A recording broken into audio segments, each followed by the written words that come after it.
পুড়ে ছাই হয়ে গেছে সব। কোথাও পড়ে আছে ভাঙা আসবাবপত্র আর কাঁচ। বাইরে পড়ে আছে পুড়ে সাদা হয়ে যাওয়া পিকআপ। এই দৃশ্য চট্টগ্রামের কোতোয়ালি থানার। রাজনৈতিক পট পরিবর্তনের পর শুধু একটি থানায় নয়, ক্ষতিগ্রস্ত হয়েছে চট্টগ্রামের ৮টি থানা ভবন ও ৮টি পুলিশ ফাঁড়ি। পুলিশ বলছে টাকার অঙ্কে ক্ষয়ক্ষতির পরিমাণ অন্তত ২১ কোটি টাকা।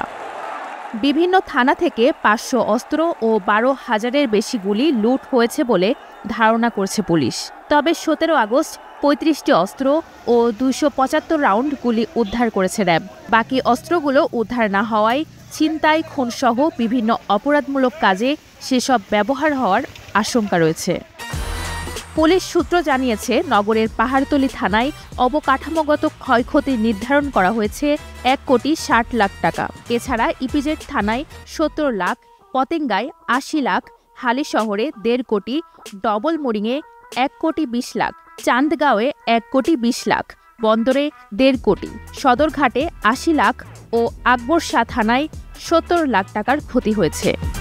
পুলিশ ফাঁড়ির মধ্যে পাথরঘাটায় ৮০ লাখ, সদরঘাটে ১ কোটি, ইপিজেডে ৭০ লাখ, উত্তর হালিশহরে ৬০ লাখ, মোহরায় ৬০ লাখ টাকার ক্ষতি হয়েছে।